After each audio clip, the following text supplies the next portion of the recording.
あれが噂に聞く S ランク冒険者黒髪の戦乙女アンジェリー。冒険者になりたいと都に出て行った娘が S ランクになってた。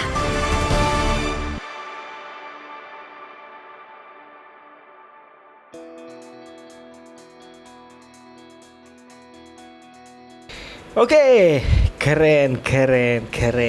Ini salah satu anime yang memang bukan yang terbaik, tapi seru banget ditontonnya. Apalagi di minggu-minggu malam di hari libur dan sialan.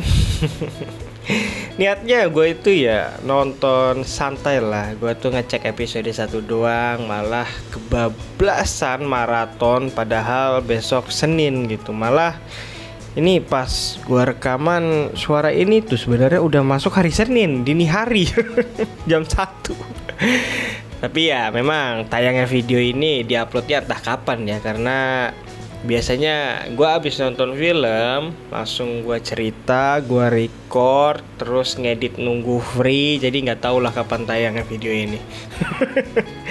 Jadi anime yang mau gue bahas ini judulnya Bokursa ni Naritai Tomiyako ni Detaita Musume ga S Rank ni Nateta. Kalau versi bahasa Inggrisnya My Doctor Left the Nest and Return S Rank Adventure.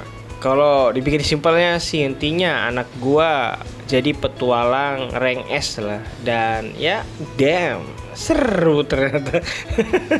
Awalnya gua kira ceritanya itu bakal cuman fokus ke hubungan ayah dan anak aja, tapi ternyata world buildingnya cerita anime itu luas banget, walaupun alurnya agak ketebak ya, karena ini kan tipe cerita yang semuanya akan bahagia pada waktunya, tipikal lah ya.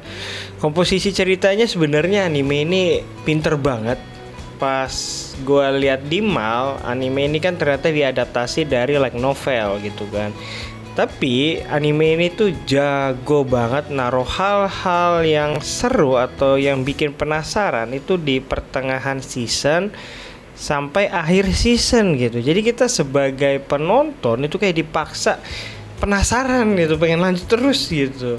Bahkan di episode 13 pun itu kan masih ada hal baru yang akhirnya bikin gua penasaran.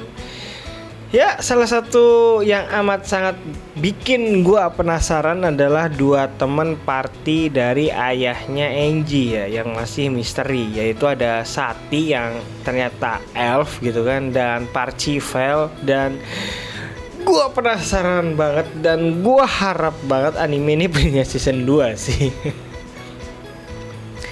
Terus selain cerita, kita pindah ke urusan visual lah ya, grafiknya lah kata orang-orang mah ya.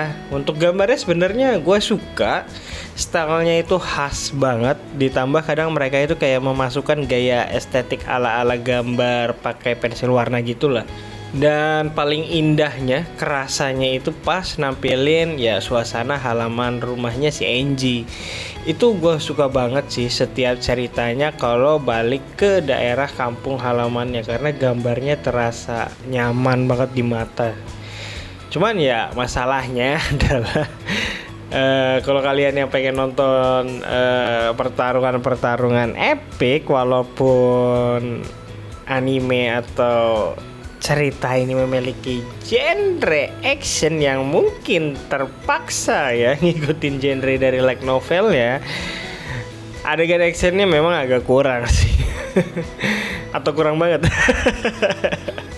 Padahal kalau nampilin gambar still ya buat memperlihatkan aura sebelum bertarung gitu kan, lagi face to face, semuanya itu sebenarnya digambar dengan epic. Sayangnya memang adegan pertarungan aslinya ya kurang bagus sih.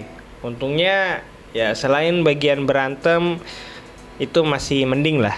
Apalagi mereka kan kayak berusaha banget memperindah setiap gambar yang fokusnya itu close up atau medium shot gitu, supaya karakter-karakternya terlihat keren, terlihat cakep gitu. Jadi masih layak lah buat di screenshot gitu. Dan untuk desain magicnya juga masih oke. Ada beberapa lingkaran sihir atau efek sihir yang menarik lah di mata gua, dan baru gua lihat juga itu desain-desain begitu. Karena sebagai pecinta desain lingkaran sihir, anime ini not bad lah untuk ngebuat desainnya. Lalu untuk urusan audionya, ini cukup berbanding terbalik menurut gua dari visualnya. Anime ini tuh agak kurang memanjakan mata, tapi nyaman banget di telinga. Gua rasa juga ya anime ini pakai seiyu yang ternama deh, bahkan buat untuk support role-nya. Karena suaranya itu nggak asing semua gitu di telinga gua, dan nyaman banget dengernya.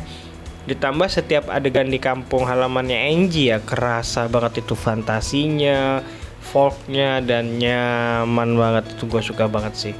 Bener-bener BGM yang luar biasa. Mungkin kalau ada BD-nya biasanya ada tuh dijual tuh soundtrack khasnya atau original soundtrack BGM-nya. Gue pengen denger sih.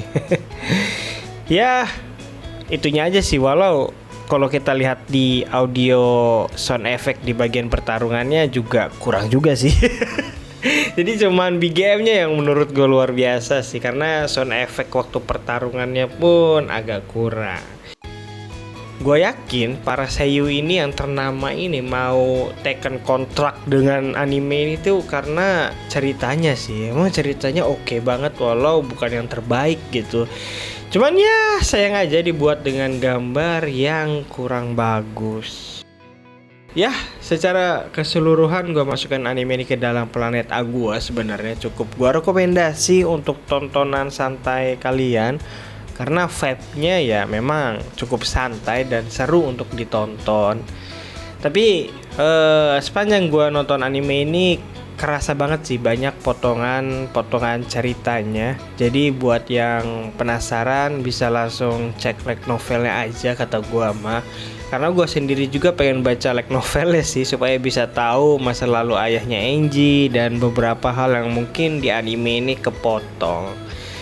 Dan gue yakin si ayahnya Enji ini OP sih. Secara dia masuk jadi anggota party yang orang-orangnya OP kan. Oke, itu aja cerita singkat gue setelah nonton anime ini. Sampai jumpa di cerita gue selanjutnya, dan bye-bye.